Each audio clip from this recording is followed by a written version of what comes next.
Amiga, é o seguinte, me conta essa história aí dessa decisão de empreender há 10 anos atrás. Tá bom. Por que você teve esse desejo? E quando você decidiu, aonde que você queria chegar? O que te motivou? Assim, você falou assim, eu vou começar e eu gostaria de, em tanto tempo, chegar em tal lugar com esse empreendedorismo. Como foi isso? Eu tenho tem um momento que eu tenho clareza de que eu decidi criar o meu próprio negócio.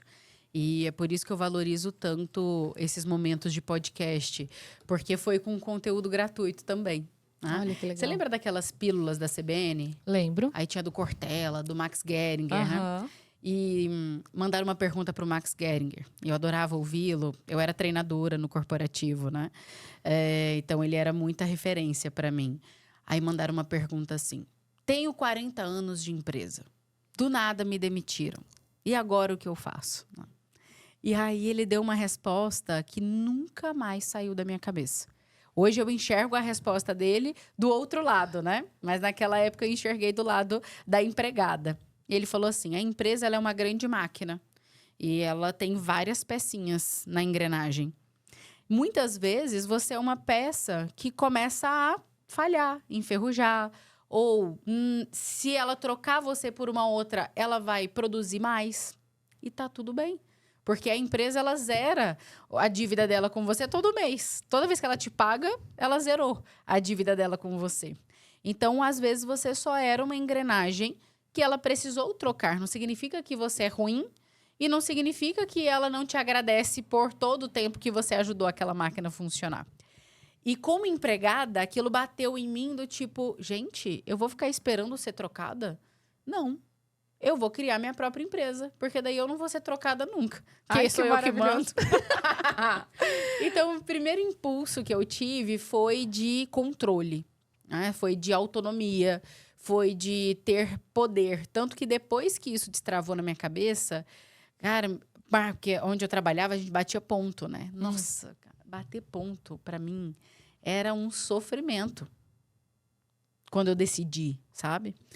E aí eu tava muito em dúvida, porque eu sempre fiz chocolate para fazer renda extra, né? Então eu trabalhava como treinadora e eu fazia chocolate. Trufa, ovo de Páscoa, tinha até revendedora mesmo. Olha, menina, já era empreendedora mesmo, você só não sabia. Só, exato. Eu só não tinha tomado coragem ainda, né?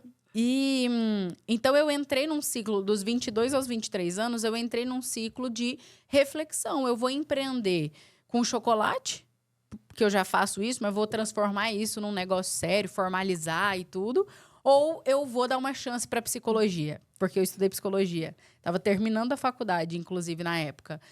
Comecei a trabalhar desde o início da faculdade com treinamentos. Então, já tinha 5 anos em treinamento e me formando. Eu falei, e agora? O que eu faço? E aí o peso do diploma vem, né? Que aí você fala, ai, mas eu vou jogar fora 5 anos, né? E aí eu falei, vou dar uma chance para psicologia. E foi assim que eu comecei a empreender. Aí eu abri minha consultoria, né? Consultoria Atitude Emocional, na época. Abri, comecei a atender como psicoterapeuta. Também comecei a fazer trabalhos como coach e como orientadora vocacional, né? Que foi a metodologia que eu mais me conectei na época da faculdade. E comecei a trabalhar e atender. E aí eu fazia tudo, né? Você tinha 22 anos. Eu tinha 23 aí, 23. Que eu levei um ano para decidir. Eu tinha 23 anos, comecei em paralelo. Então eu trabalhava o dia todo, ajustei meu horário na empresa para das 7 às 16. Aí eu saía de lá, na época era Alphaville. A Alphaville é uma cidadezinha perto de São Paulo, né? Para quem tá acompanhando em casa.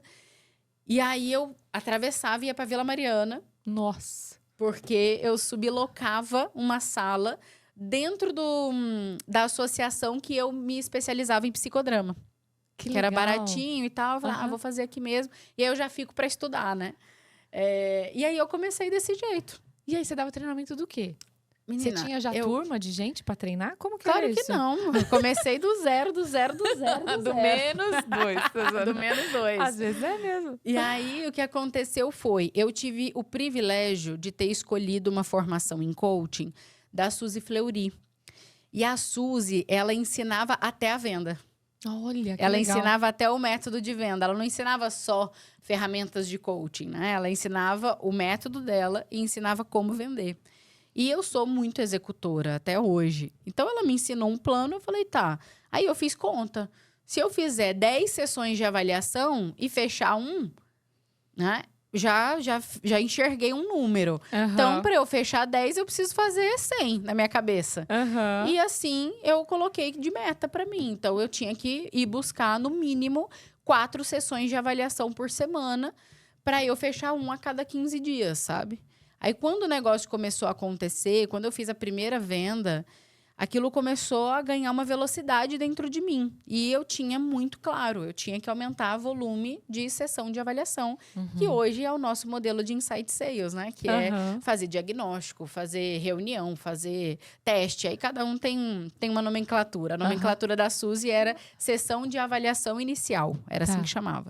Que a gente avaliava a pessoa para ver se ela tinha perfil para passar pelo processo de coaching de carreira ou não. Na época, eu me posicionei para carreira. Eu sempre gostei, já tinha experiência disso no corporativo, então eu foquei nisso. E aí eu abri meu Instagram no dia 1 da empresa, comecei a gerar conteúdo, meu primeiro post já tinha CTA. Já tinha Olha, que máximo! Era uma reflexão, uma legenda criando consciência da pessoa e entre em contato e o meu número de telefone. O meu primeiro post, num outro perfil que eu tinha, Atitude Emocional, já foi assim. E daí foi. Então, eu só fui aumentando meta. Sabe? Aumentando meta. E em um ano, eu cheguei e completei minha carteira de clientes. Então, eu tinha de 40 a 50 clientes individuais ativos.